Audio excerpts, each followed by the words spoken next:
Welcome to the Equipcast for the Archdiocese of Omaha. Designed to help leaders to transform their cultures, to embody the pastoral vision, to be one church, encountering Jesus, equipping disciples, and living mercy. Hey everybody, welcome to the Equipcast. My name is Jim Jansen.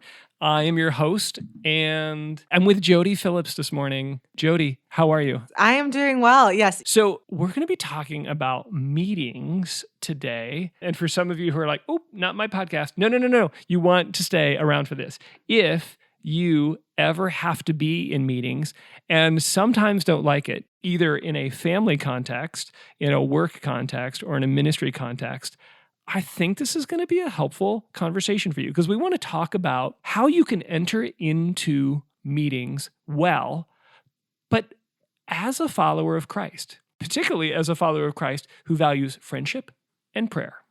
So we're going to do something a little different this time. We're going to flip the script here.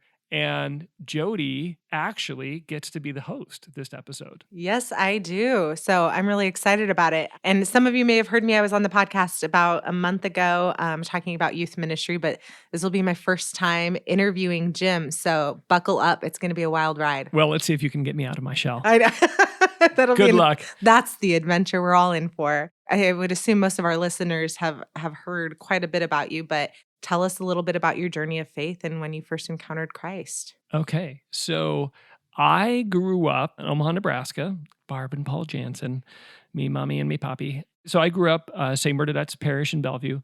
I remember recognizing very quickly there was something unusual about my parents' faithfulness. I probably recognized that in junior high most clearly, and I wasn't super excited about that in junior high. I deeply received the faith from them and from our parish community, but I also remember I was very drawn to the world. So I distinctly remember conversations. God bless my patient parents. Long conversations that would kind of end with me saying, "Well, can't we just set our morals aside a little bit so I can have some friends and then we can pick them back up again?"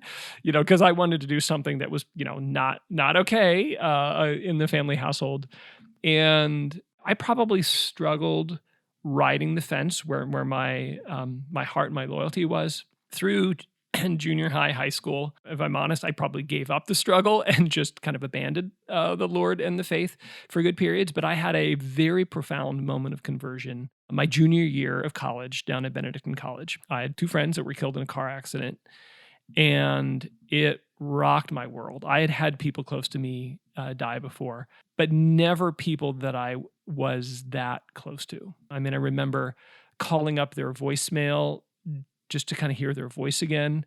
I remember, although I wasn't necessarily a praying person, I remember my fingers being numb trying to pray the rosary moments after I found out. It was ultimately a profound blessing for me because it really was a spark for my conversion.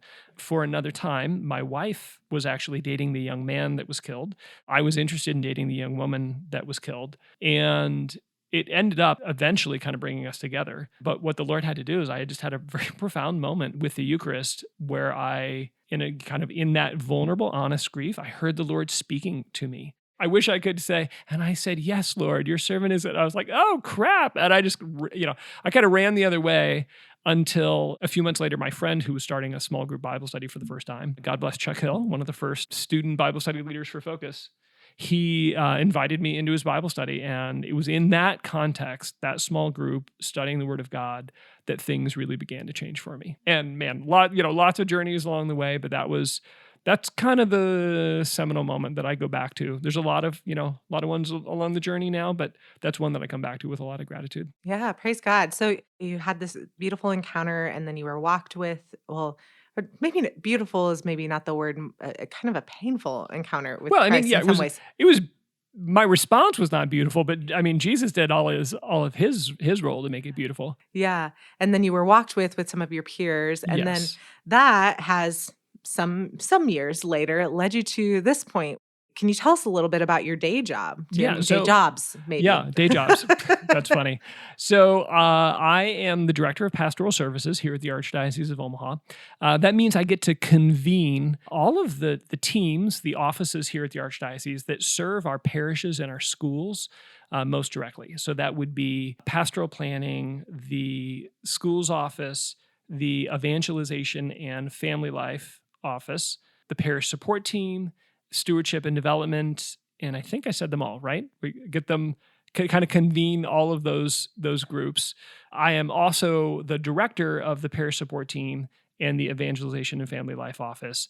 But those who work closely with me know that Jody, the associate director of the evangelization and family life office, and Jen Mosier, the associate director of the parish support team, are where the good stuff really happens. So I'm really blessed to work with a lot of wonderful people and a very cool opportunity to really come alongside our parish and school leaders, the people who are kind of on the ground, and be encouragement and a support to them in living out the Archbishop's vision and priorities: one church, encountering Jesus, equipping disciples, and living mercy, trying to help bring that to life and concretely helping parishes rediscover their missionary identity by becoming missional communities. So about a year into that role, I love it. And as it would happen, meetings are a thing in this job. Yeah, it sounds like you have a role that it's putting you around a lot of people and you're having to have a lot of conversations. Yeah, there's a joke that like the staff used to like, if we would start a meeting, they'd kind of like have an internal timer, like how long will it take till Jim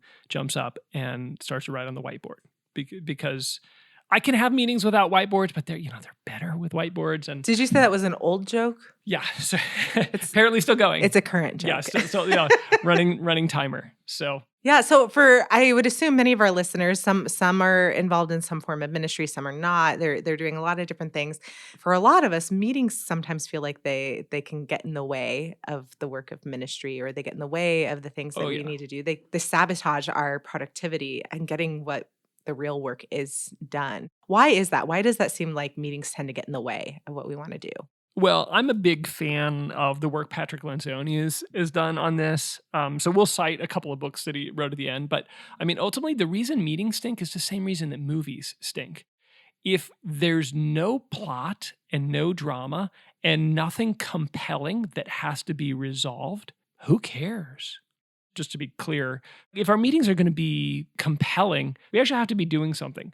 At a practical level, I really appreciate Patrick Lencioni talks about this, this kind of common mistake we all fall into, is that we end up in meeting stew, that the conversations, the purpose of the meeting is muddy, and there's all sorts of things that are happening. So I'll give you an example. It's like, okay, there's a couple of updates, and then there's some personal sharing about what's going on in people's lives, and then there's some really, very practical decisions about like, okay, who's going to reach out to this person and what's our next step? And then there's like these theoretical questions like, what does it mean to be pro-life anyway?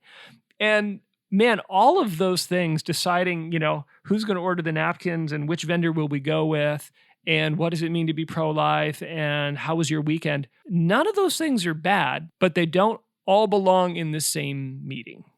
And part of what makes meetings really painful is when some people are trying to get stuff done. Let's make some decisions, and other people are trying to ponder big questions.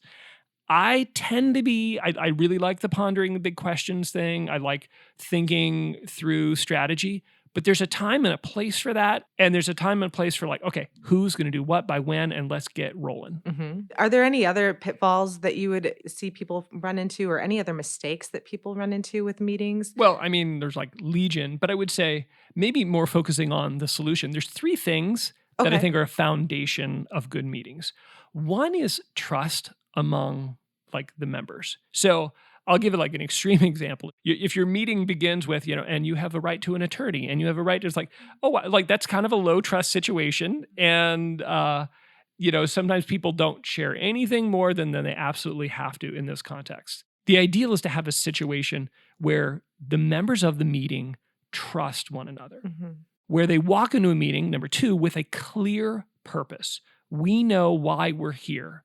In general, if it's a standing group, we know why we're here. And we know why we're having this meeting. Like we know the problem we're trying to solve. And then finally, it's helpful to have a set of common disciplines. Like, this is how we're going to progress in solving this problem. And to that, I think I appreciate the way, again, Patrick Lencioni kind of lays out 4 different types of meetings that tend to be a big help in eliminating that meeting stew. So I'll just kind of quickly list them off. And then what I want to do is maybe talk a little bit about them and talk about how we can show up as a Christian or as a person of prayer in those. Yes, please. So the first one he talks about, right, the daily stand-up or the check-in. This is literally like you're not allowed to sit down. Nobody opens a laptop.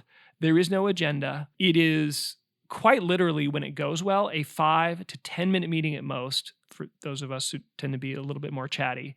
And it is literally every team member is like, okay, what are you working on today? And this is something, those of you who remember General Norman Schwarzkopf, Storm and Norman, he was the commanding general for Desert Storm. This was something that he would do with his staff, because everybody's got clear responsibility. Everybody's got clear goals and actions and line of command. It's military.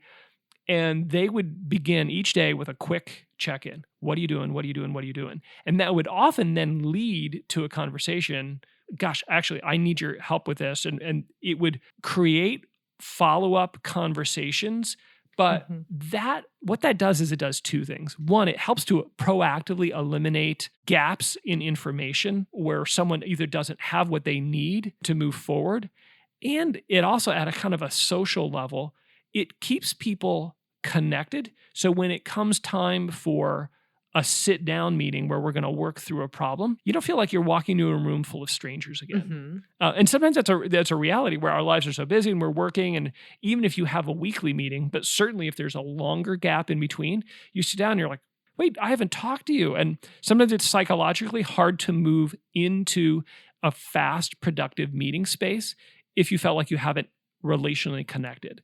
And what this does is it provides very practical information, like live, today, I'm going to need this information, or I have some insight to offer you. And then it also provides for the extroverts, it provides that relational connection so that the next type of meeting, the weekly tactical, can be most productive. Yeah. And I think it gives a real sense of what people are doing in their day-to-day as well, because you mentioned that first foundation of trust, right? If I'm not actually in the know of what my team members are doing on the day-to-day, I might think, well, what are they doing anyway? Oh, I know what my team members are doing. So then I have an ability to have a conversation with them and see where things coincide. Or, it just helps build that level of trust too, just even in their capacity and their efforts. Yeah, because you know what you're doing. And you're like, oh, I'm working really hard. But, sometimes we can like kind of look sideways at a team member like, what are they doing? And so it's really helpful if you're the leader. It helps you anticipate if those who you work with are stuck someplace. And it helps you recognize, you're like, that's actually not our priority. And this person seems to be spending a lot of time there. For families, this often happens in the morning, right? This is like the breakfast table coffee thing. If it doesn't happen there, it happens on the drive in where Kim and I will be like, all right, so this afternoon, I've got this meeting, pray for this, and I'm working on this. And it's like, okay, and can you go and you pick up? We're just checking in with each other quick, making plans and adjustments, and it keeps the machine called the Jansen household running. It's an essential thing for us. Yep. And I have my 19-year-old nephew lives with me, and this is the conversation we have in the evening on the couch, right? Very quick, like, what do you got going on tomorrow?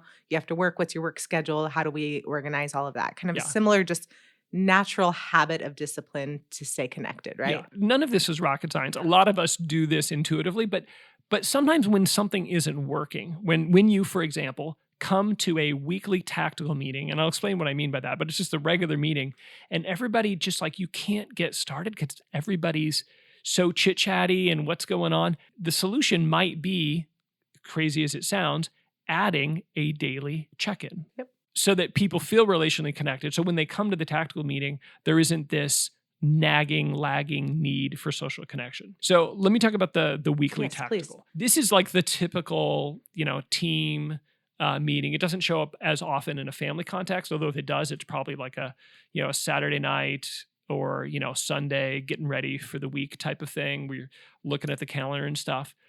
Tactical, it's kind of like a military thing. Tactical is just like day to day, how we're going to accomplish our objectives.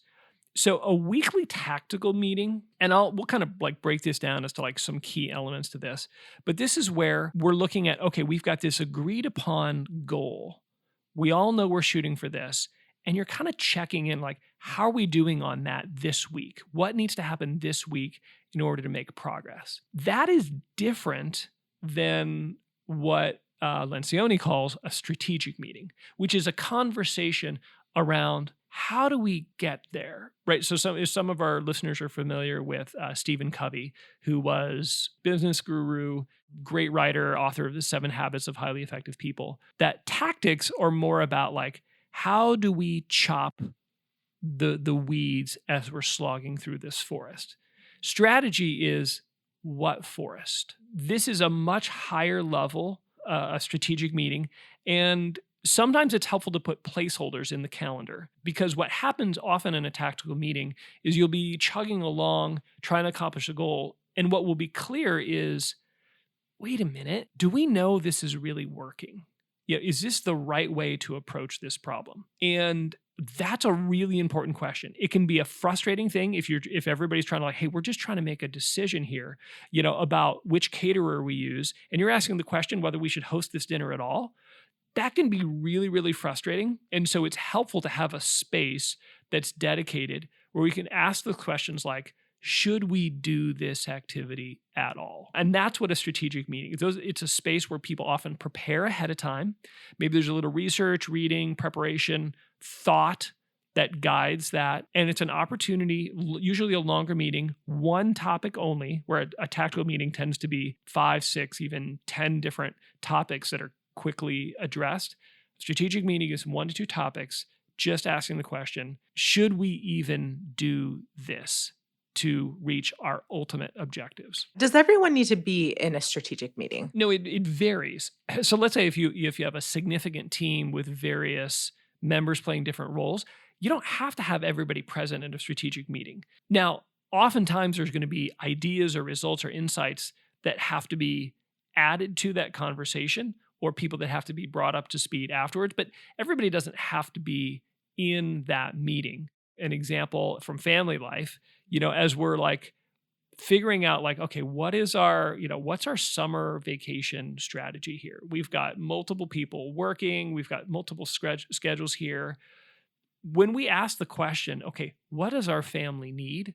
We don't have the toddlers in that conversation. Joanna doesn't. She does not. She doesn't play a role in that? Although Okay. she would happily contribute. But no, like there's just a couple, and maybe we invite like the teens, and we have that question. We bring them in, and we're trying to think of everybody's perspective as best we can. But that can be a small subset, because again, oftentimes in a larger team where people have multiple functions and roles, there's really only 2, maybe 3 people that need to address that topic and then bring their insights back to the group. So what else? Are there any other types of meetings that a team should keep in mind? Well, there's one more, and that's what's called a quarterly offsite. It's like, okay, we're just going to get out of the normal places and spaces. It's often helpful to get someplace where it's just like you're free from distraction and noise. Beautiful if possible, although not so beautiful that it's distracting. But to get someplace where you can really have time to pray together, to think deeply, and to develop and enrich relationships. So this is a time where, again, like a parish team would have long meals together and just tell stories and laugh and talk, share a bit of life. They'd be able to wrestle with some of the big questions and maybe think through, okay, what are our goals for this year or this semester? In family life, this is Kim and I will like take a weekend away, and we'll take just date fun weekends away. This is a different sort of like, it's actually like it's a planning weekend away where we will go away, usually in like very early May, as we're starting to anticipate the summer, and say, okay, what are our goals for the summer? And, it's preparing JP to go off to college. It's teaching someone else how to drive. We set our priorities and our goals, and it gives us the freedom to, like, again, in family life and in ministry and in work life, there's so much coming at us. When we take that time away to reflect and set our goals, it gives us kind of peace through the storm and the chaos that is most of our regular lives. Yeah, I would say that this has been, in my experience, one of the most important meetings that I've experienced in team Yes. life because there's constantly fires, whether it's personal or ministry or Yeah. anything. And if you have spent a day or 2 days really discerning the voice of the Lord, you hearken back to it, right? It's just the same as in a Yes. period of desolation in your interior life. You go back to the moments of Yeah, consolation. it's What did you actually, hear? it's the equivalent of, if we have daily moments of prayer, Mhm. if we have kind of like a weekly day of worship, this is like the annual retreat, right? Where you're just pulling aside. And often, I mean, I can't tell you like how many epiphany moments, like just like, oh, and connection and insight. And I found this teammate so annoying. But now I'm recognizing they've actually been harping on something that actually is the same thing. Are you talking about me? Yeah, no, well, maybe. No. Actually, I mean, this is why the trust is so important. You can't have the type of conversation that you need to have on like, okay, how do we make the best decision moving forward? People don't share their insights if they don't feel safe.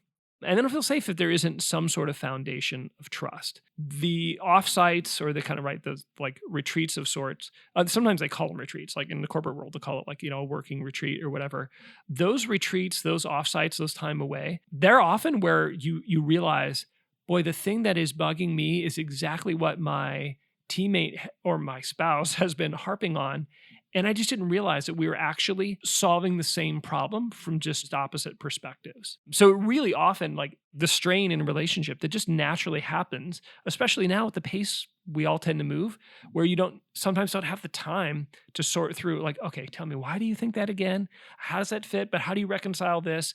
It's a space where we can actually ask those questions. So back up a little bit to the weekly tactical, because that's going to be the most, other than Right. the perhaps daily check-in, but that weekly tactical meeting or that weekly Sunday dinner or whatever it is, that whether it's your family life or your business or your parish, this is the most frequent touch point you have. How do we make the best use of that time? What kind of Yeah. practices do you have to suggest there? Let's just kind of walk through this. And again, what I want to try and do is give a lens for this, for what it's like to do this as a person of prayer. One of the techniques that's often recommended is to start the meeting with something called a lightning round. And that's where like each teammate is basically given a minute or two to kind of collect their thoughts. And then they get kind of 30 seconds for like, here's the top 3 things I'm working on this week. It's not everything I'm doing this week in rapid fire. These are my top 3 priorities that I'm working on this week.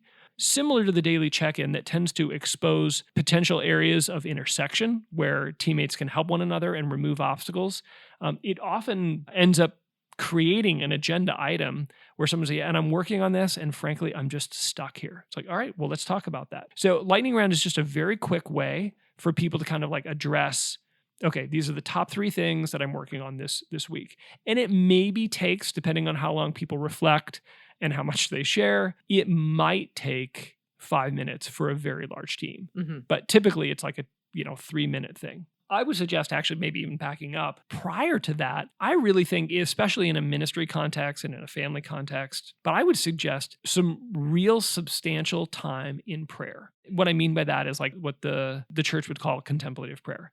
That could be with scripture, or that could be intercession or kind of like praise. And when I mean substantial is I mean substantial in its like depth. It's not like the quick obligatory Hail Mary, and in time, depending on what type of meeting. For a weekly meeting, if it's a meeting that goes for about an hour, you might want to spend 10 minutes in real prayer, just reading through the gospel once or twice, some silence, give people a moment to share what's striking them, and then move on. If it's an offsite, and you have a longer time, you might spend a half hour or more in prayer. Again, sometimes it's just like Lectio Divina with scripture. Sometimes it's intercession, praying for a common need ahead of the meeting. Sometimes it's praise, just especially helpful if you're coming into a meeting where you can tell people are just kind of tired and they're feeling heavy and burdened. There is something special about praise that tends to lift the cloud of desolation and heaviness. I would just say, for those, I know many pastoral councils now, staff meetings in parishes, youth ministry, religious ed teams are accustomed now to beginning with Lectio. It's such a beautiful practice. I would just encourage as one little like kind of pro tip. Sometimes it's actually really helpful to spend a week or a month on the same verse. This is the same little section of scripture. You probably want anywhere from 2 to 10 verses, no more than that. And to just continue to come back to that and watch the way the word of God forms the team and captures people's imagination. So if you have not tried that as part of a team or a group or a family, I highly, highly recommend that. Yeah, Jim, can you talk just for a moment? Why put aside a substantial amount of time for prayer when I'm already praying on my own time? Yeah. Why does this matter for the team? Well, for two reasons. One, when you invite the Lord into the meeting, he comes. When you let him talk first, he says stuff. I can't promise that you're always going to see the connections like, wow, we were praying about this and Jesus said, go with the second caterer. I can't promise that. But what I can promise is sometimes, we're human persons. And so we bring in what has happened the hours before, the day before, the week before. And sometimes we're bringing in burdens and letting the Lord lighten those, expose those. Another really key thing that you do right at the beginning of the meeting is rather than just have the leader set the agenda. So like, all right, everybody, we're talking about this, this, and this, and this. And there's a place for that. But I'm talking about for teams that are functioning regularly. It'd be different if it's like a board of directors. To set the agenda live is actually an act of discernment that we're going to say, again, not apart from the notes that we have prepared, I need to bring this conversation to the team.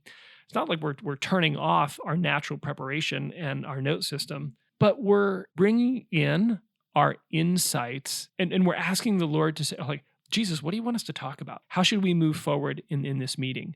And that's a great way to set the agenda of the meeting, to enter into that space, to like set that, to have some degree of recollection and awareness as you set a live agenda. It's just helpful to have some prayer ahead of time. Yeah, I would agree. So your prayer helps to set you up then for the discussion of the tactical meeting. So talk to me a little bit about that. How does discussion work in a tactical meeting? I think it's helpful, again, as you're setting the agenda. I like to just draw, if I've got a whiteboard, which I love, to draw like just 2 lines. Actually, I do 3. We have the discuss box and the update box.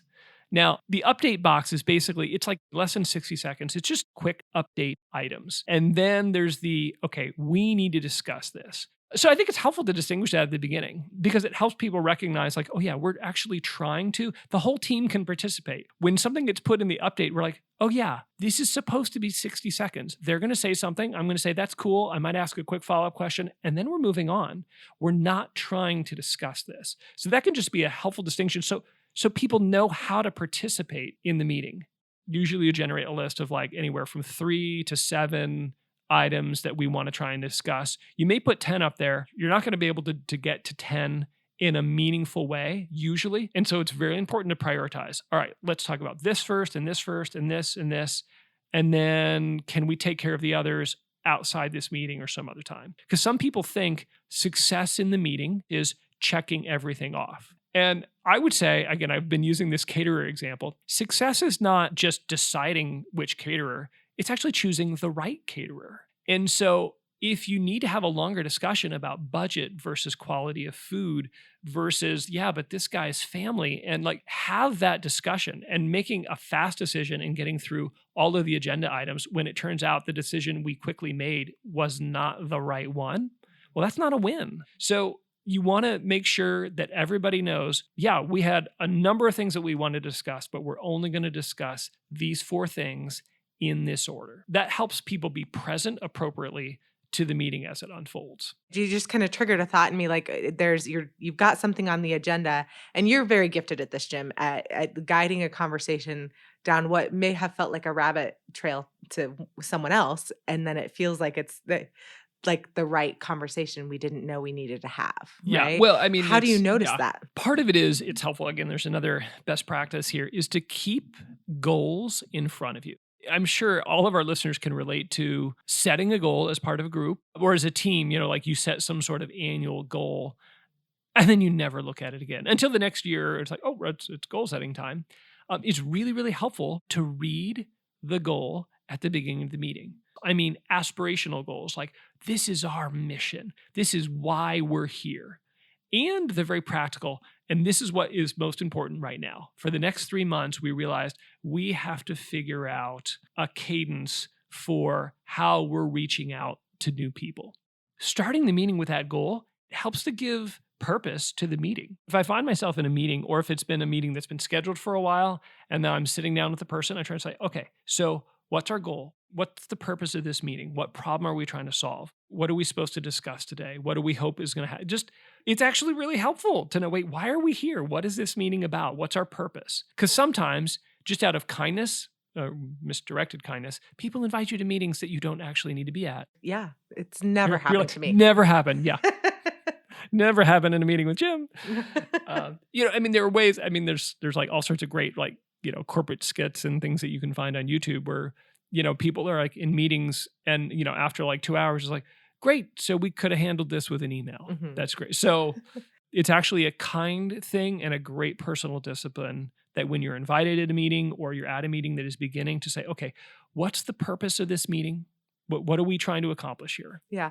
And I think much more often, if we're not reviewing our goals prior to setting our agenda and getting our list of priorities in order, what we run into is the very first pitfall you mentioned, right? Yeah. Is meeting stew. We have a list of things and we never get to the right conversations. We have a Yeah. lot of things we have to do.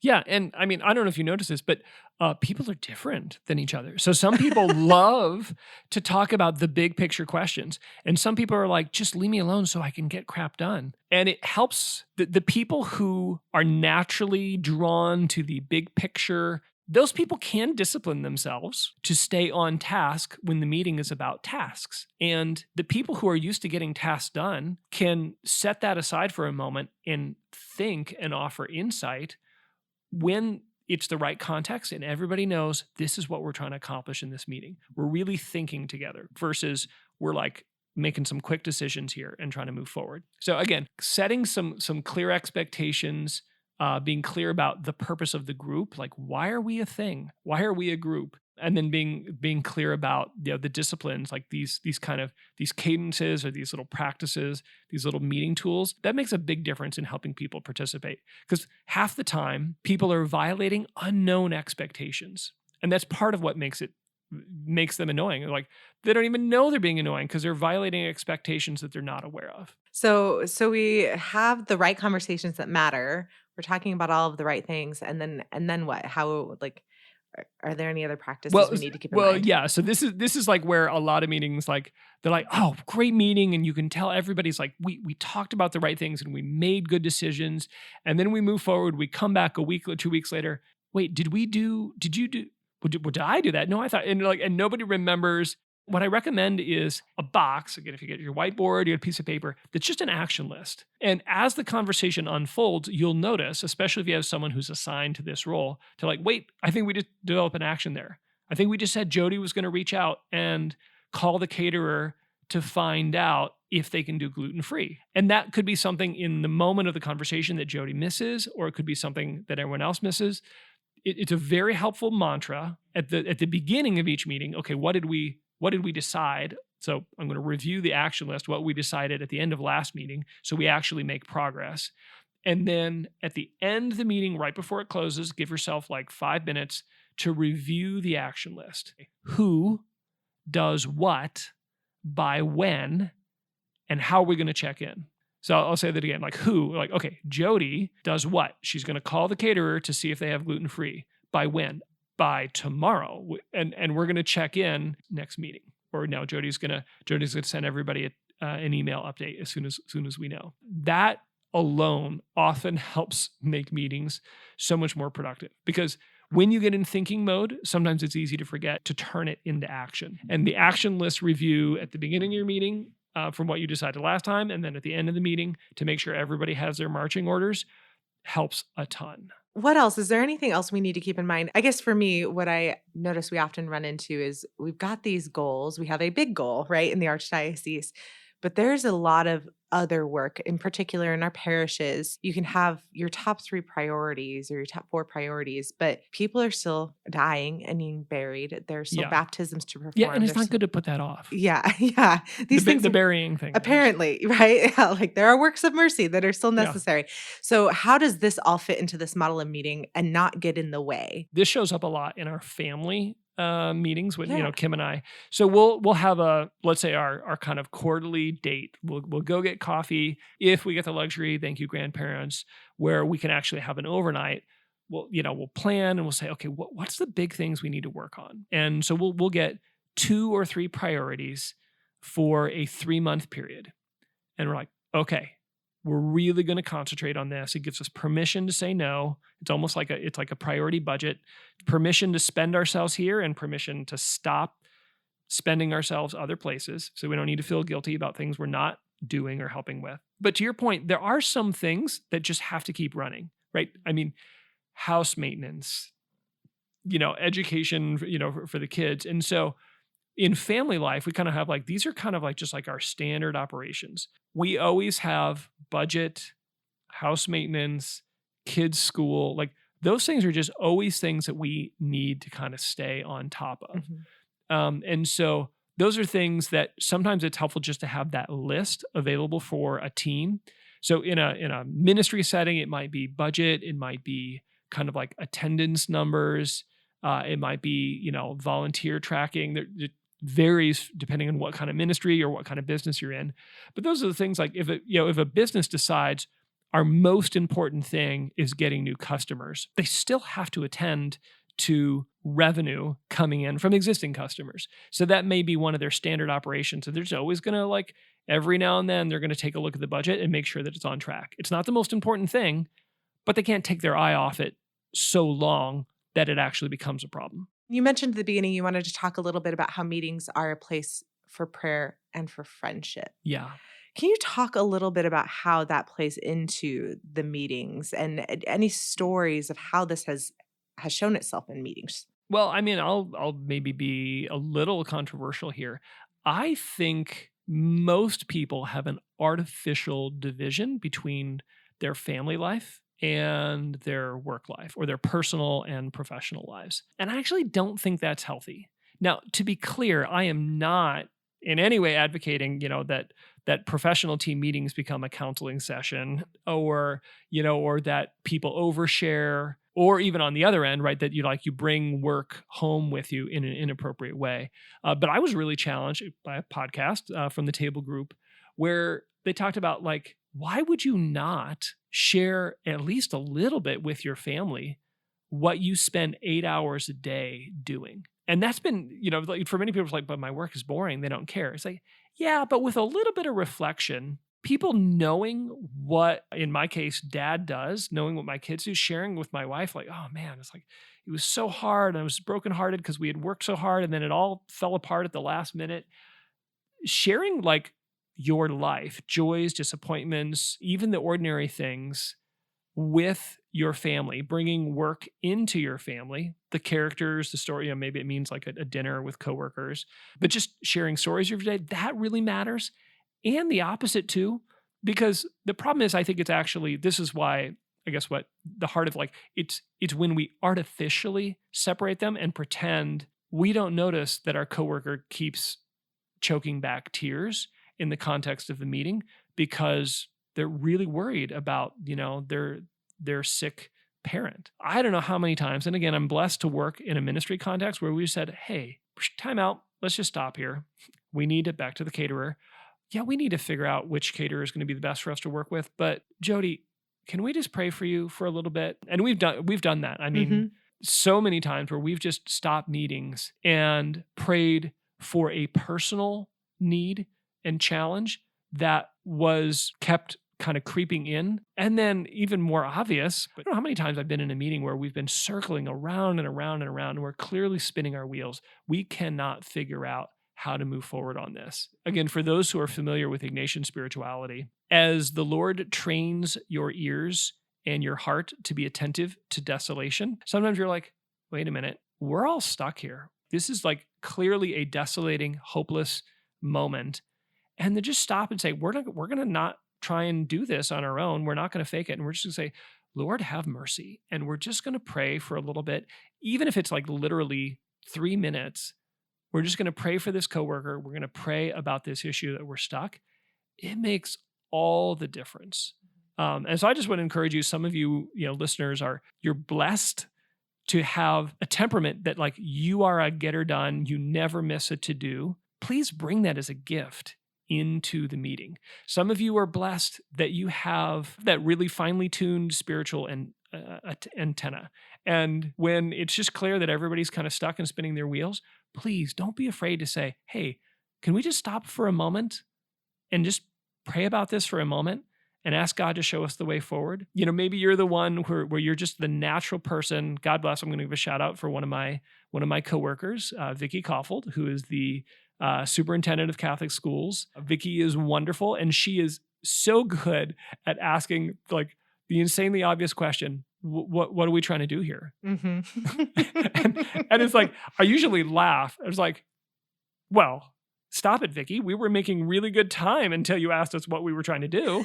I don't know where we're going. Let's think about that. She's trained her whole team to do that. It's so good. So whatever your gift is, if there's one of these practices, because it's hard to keep them all afloat in a team context, but I guarantee there's one of them, I hope, that one of these stuck out to you as something that you can bring in. So just take one, bring it into the team context, set some expectations, right? So, hey, I think it'd be really helpful if we confirm why we're having this meeting at the start of the meeting, or if we review the things that we're committing to at the end of the meeting. That just bring one of these into your next meeting and go ahead and put a comment. I'd love to hear the difference it makes. Even if you get some pushback, we'd love to hear the difference it makes as you bring in just one of these practices to the meetings that you're a part of. What I've experienced in having meetings this way is the difference between working in a business and working on mission with partners. It means every world of difference, right? Whether that's in the family and I'm partnering in the mission of a family, or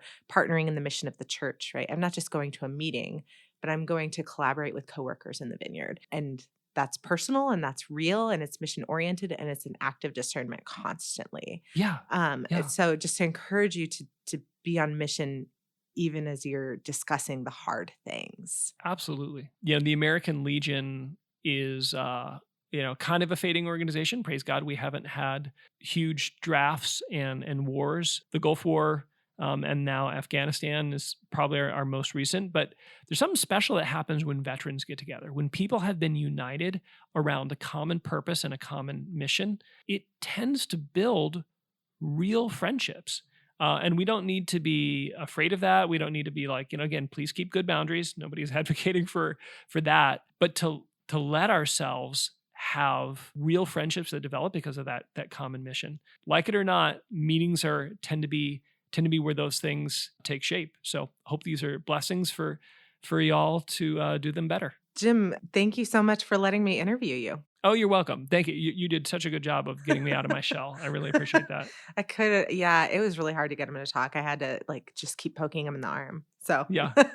All right, everybody, thank you. Let us know how it goes. If you find this helpful and you'd like more information, you can check out Death by Meeting by Patrick Lencioni, The Advantage by Patrick Lencioni, and 3 Questions for Hectic Families by Patrick Lencioni, who is not a paid advertiser for the Equipcast. But if you'd like to be Pat, just give us a call. Thanks, everybody. God bless.